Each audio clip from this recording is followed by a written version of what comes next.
नमस्कार, मैं हूं रुचि शर्मा। वेब3 की तमाम बड़ी खबरें लेकर हाजिर हैं हम।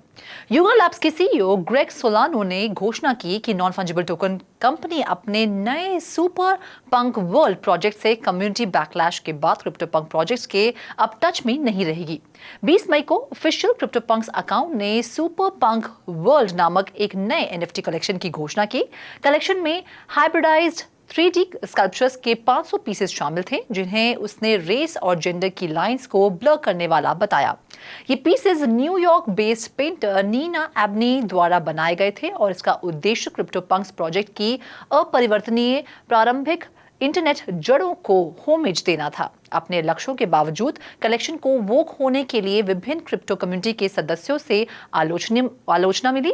कम्युनिटी के एक सदस्य ने कहा कि युगा लैब्स ने इस कदम से क्रिप्टो पंक्स को मार डाला।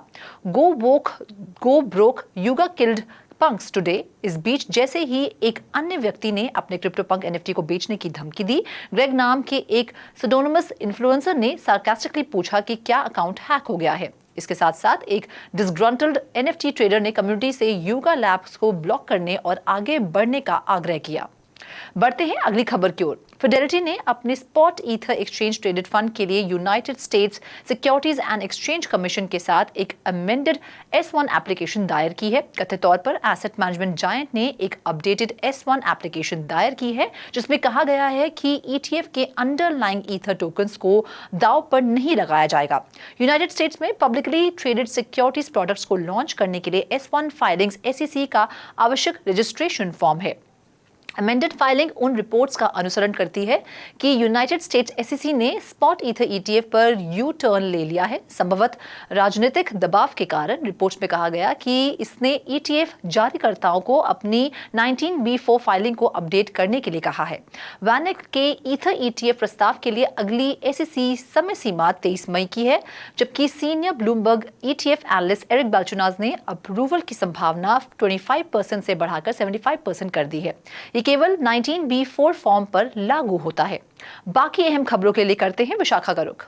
South Korea based telecom provider LG अब प्लस ने छात्रों की जरूरतों को पूरा करने के लिए डिजाइन किए गए योनसे यूनिवर्सिटी के लिए एक मेटावर्स प्लेटफॉर्म का अनावरण किया है। मेटा योनसे नामक वर्चुअल वर्ल्ड यूनिवर्सिटी कैंपस का एक डिजिटल प्रतिनिधित्व है, जो कि लाइब्रेरी, स्टूडेंट सेंटर्स और रेजिडेंट हॉल्स जैसे आइकॉनिक लैंडमार्क से परिपूर्ण है। यूनिवर्सिटी की 139th एनिवर्सरी पर अनावरण किया गया मेटा योनसे डिजिटाइजेशन और इमर्जिंग टेक्नोलॉजीज को अपनाने की दिशा में एक बड़ी छलांग का प्रतीक है। अधिक भागीदारी को प्रोत्साहित करने के लिए LG अब प्लस ने स्टूडेंट कम्युनिटी के बीच एक नेमिंग कॉन्टेस्ट शुरू किया और मेटावर्स ऑफरिंग की फंक्शनैलिटीज निर्धारित करने के लिए सर्वे की एक सीरीज आयोजित की। यूनिवर्सिटी के सिंट्रॉन कैंपस की नकल करने के अलावा मेटा योनसे यूजर्स को हाई एंड रियलिज्म के लिए डिजाइन किए गए 4 सत्रों में कैंपस का अनुभव करने की अनुमति देता है। दिखावे के अलावा प्लेटफॉर्म यूजर्स को वास्तविक समय में क्लासेस में भाग लेने की क्षमता सहित कई प्रकार की फंक्शनैलिटीज प्रदान करता है। अब बढ़ते हैं अगली खबर की ओर। सैंडबॉक्स एक इनोवेटिव डिसेंट्रलाइज्ड गेम वर्ल्ड और ब्लॉकचेन बेस्ड प्लेटफॉर्म ने थाईलैंड की अग्रणी ब्लॉकचेन कंपनी बिटकप ब्लॉकचेन टेक्नोलॉजी के साथ एक एक्साइटिंग कोलैबोरेशन में प्रवेश किया है। इस पार्टनरशिप का उद्देश्य बिटकप मेटावर्स की पहुंच का विस्तार करना और यूजर्स को विभिन्न अनुभव प्रदान करना है। बिटकप मेटावर्स पॉपुलर कैरेक्टर्स से विविध अनुभव प्रदान करता है, जिससे कि यूजर्स द सैंडबॉक्स में प्रवेश करके मेटावर्स हब स्थापित कर सकते हैं। ये कोलैबोरेशन डिजिटल इंटरसेक्शन में एक महत्वपूर्ण कदम है, जो कि इंडस्ट्री में एक नया दृष्टिकोण लाने के लिए सैंडबॉक्स की ब्लॉकचेन फोकस्ड गेमिंग टेक्नोलॉजी को बिटकप की गेमिंग तकनीक के साथ जोड़ता है। बिटकप के वेल नोन कैरेक्टर्स को जोड़कर पार्टनरशिप मेटावर्स को मजबूत करती है, जो यूजर्स के लिए अधिक इमर्सिव एक्सपीरियंसेस प्रदान करती है। ओवर टू यू रोशनी। जुलाई 2023 के बाद पहली बार दुनिया भर में एक्टिव बिटकॉइन ATMs की संख्या में कमी आई है।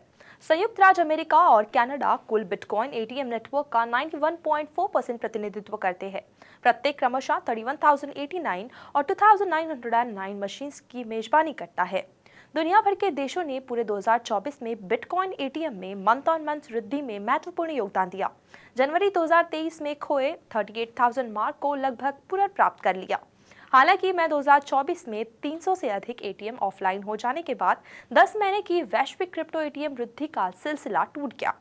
21 मई तक यूएस मार्केट लॉस्ट ने महीने के दौरान 302 बिटकॉइन एटीएम खो दिए, जबकि कनाडा में 28 मशीन्स ऑफलाइन हो गई। हालांकि ऑस्ट्रेलिया, स्विट्जरलैंड और यूरोप में नई बिटकॉइन एटीएम ने अब तक क्रिप्टो एटीएम में नेट डिक्लाइन को घटाकर 280 कर दिया है। 1041 मशीन्स के साथ अमेरिका और कनाडा के बाद ऑस्ट्रेलिया एक्टिव बिटकॉइन एटीएम्स के तीसरे सबसे बड़े नेटवर्क की मेजबानी करता है। तो आज के इस खास सेगमेंट में फिलहाल इतना ही। ऐसी वेब3 से जुड़ी खबरों के लिए देखते रहिए 3.0 TV। ऐसी और ज्यादा अपडेट्स के लिए हमारी वेबसाइट www.3worldstv.io पर लॉग ऑन करें या फिर स्कैन करें QR कोड। Thank you.